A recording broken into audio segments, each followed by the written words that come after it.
प्रिय बच्चों, प्रभु कृपा से आप लोग सब स्वस्थ होंगे। रोज भेजा जाने वाला जो गृह कार्य है आप नित्य प्रति कर रहे होंगे।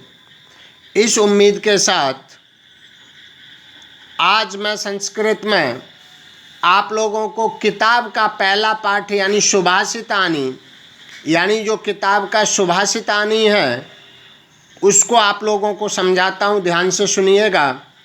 यानी सुभाषितानी का मतलब होता सु उपसर्ग है भाषित शब्द, भाषित, और भाषित शब्द का ही बहुवचन में भाषितानी बन जाता है। जैसे फल शब्द का फलानी बन जाता है, वैसे ही भाषित शब्द का भाषितानी बन जाता है।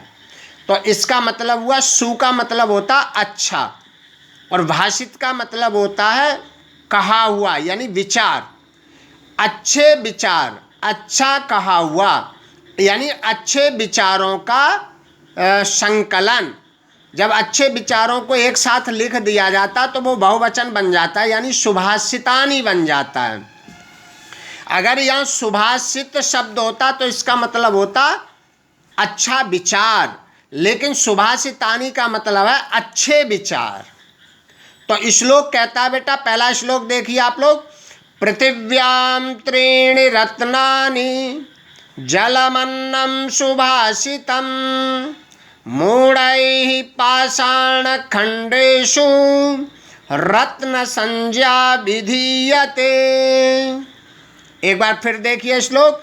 पृथिव्यां त्रीणि रत्नानि जलमन्नं सुभाषितं मूढैः पाषाणखण्डेषु रत्न संज्ञा विधीयते। श्लोक कहना चाह रहा है बेटा कि पृथिव्याम यानी पृथ्वी पर तीन प्रकार के रत्न होते हैं। त्रीणि रत्नानि यानी तीन प्रकार के रत्न होते हैं। सबसे पहला का जल, फिर का अन्न। ये जलमन्नम जो शब्द है ना, जलम अलग है अन्नम अलग है। तो जलम का मतलब पानी और अन्नम का मतलब अन्न यानी भोजन, और सुभाषितम का मतलब होता अच्छा विचार, अच्छी वाणी। तो कहा पृथ्वी पर तीन प्रकार के रत्न होते हैं, जल, अन्न और अच्छी वाणी, अच्छी बोलचाल, अच्छे विचार। फिर कहा मूढ़ैः पाषाण खंडेषु। मूढ़ैः का मतलब होता मूर्ख लोग, पाषाण खंडेषु पत्थरों के टुकड़ों को या पत्थरों के टुकड़ों में ही रत्न संज्ञा विधीयते, रत्नों की उपमा दे देते हैं यानी रत्न समझ लेते हैं। कहने का तात्पर्य मूर्ख लोग पत्थरों के टुकड़ों को, पत्थर के टुकड़ा किसे कहते हैं? पत्थरों के टुकड़े जैसे अंगूठियों में नग वगैरह पहने जाते हैं, सोने वगैरह चांदी वगैरह के जो आइटम पहने जाते हैं वो सब पत्थर के टुकड़े कहलाते हैं। यानी ये मूर्खों की पहचान है पत्थरों के टुकड़ों को पहनना। यदि वास्तव में इंसान को देखना है तो रत्न किसको समझना चाहिए? पानी, भोजन और अच्छे विचार। तो ये श्लोक आप लोग फिर एक बार देख लो। पृथ्वी पर तीन प्रकार के रत्न हुआ करते हैं। सबसे नंबर 1 जल, फिर भोजन, फिर अच्छी वाणी, अच्छे विचार। परंतु मूर्ख लोग हमेशा पत्थरों के टुकड़ों को ही रत्न समझ लेते हैं। दूसरा श्लोक कह रहा है सत्येन धार्यते पृथ्वी सत्येन तपते रवि सत्येन वाति वायुश्च सर्वं सत्ये प्रतिष्ठिता। यानी सारा कुछ सच्चाई पर टिका हुआ है। कहते हैं सत्येन धार्यते पृथ्वी, यानी सत्य के आधार पर ही पृथ्वी टिकी हुई है।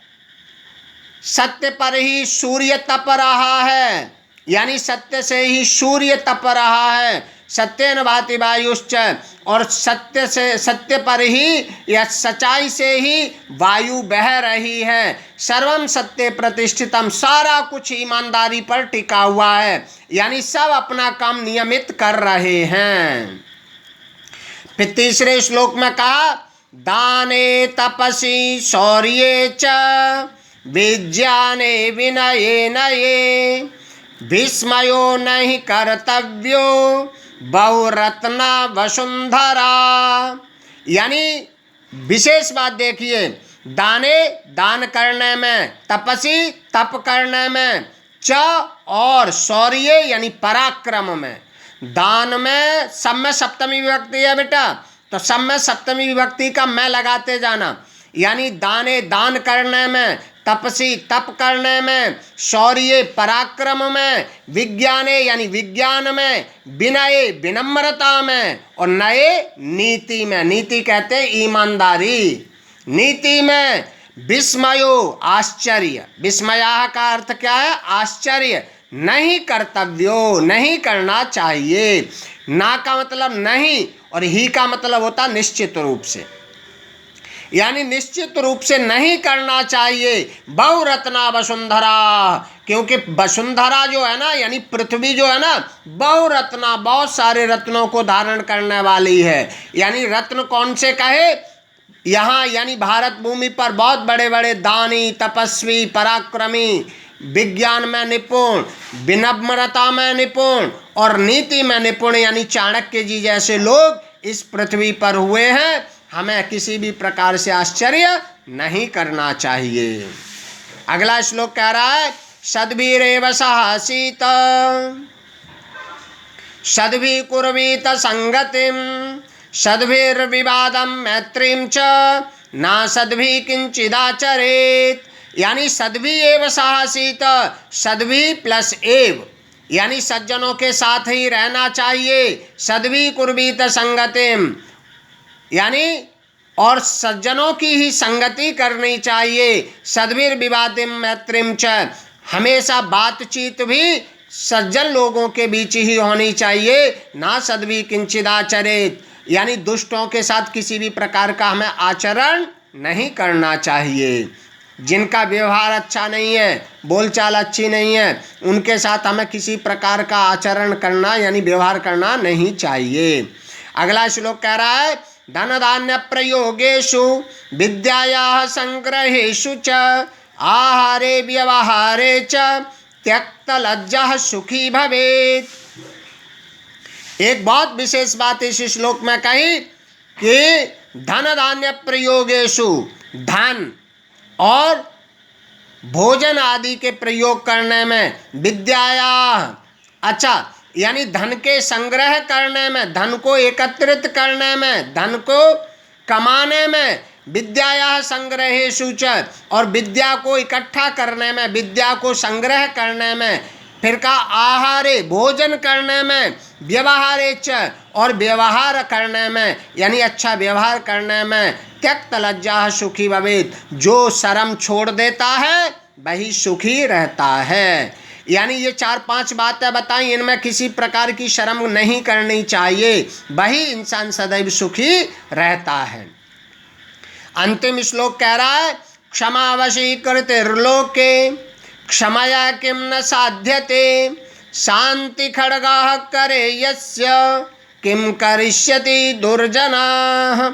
यानी क्षमा रूपी अस्त्र जिसके हाथ में है, क्षमा रूपी अस्त्र जिसके हाथ में है, लोके वह व्यक्ति संसार में, यानी क्षमा रूपी अस्त्र जिसके पास है, क्षमया किम न साध्यते यानी क्षमा के द्वारा क्या नहीं पूरा किया जा सकता है, क्षमा के द्वारा क्या नहीं हो सकता है।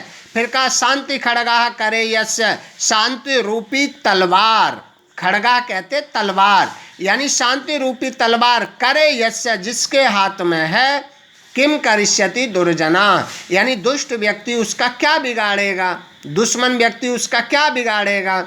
एक बार फिर देखिए क्षमा वशीकृतिर्लोके यानी क्षमा को जिसने बस में कर लिया है, क्षमा जिसके पास है संसार के अंदर, वह क्या पूरा नहीं कर सकता।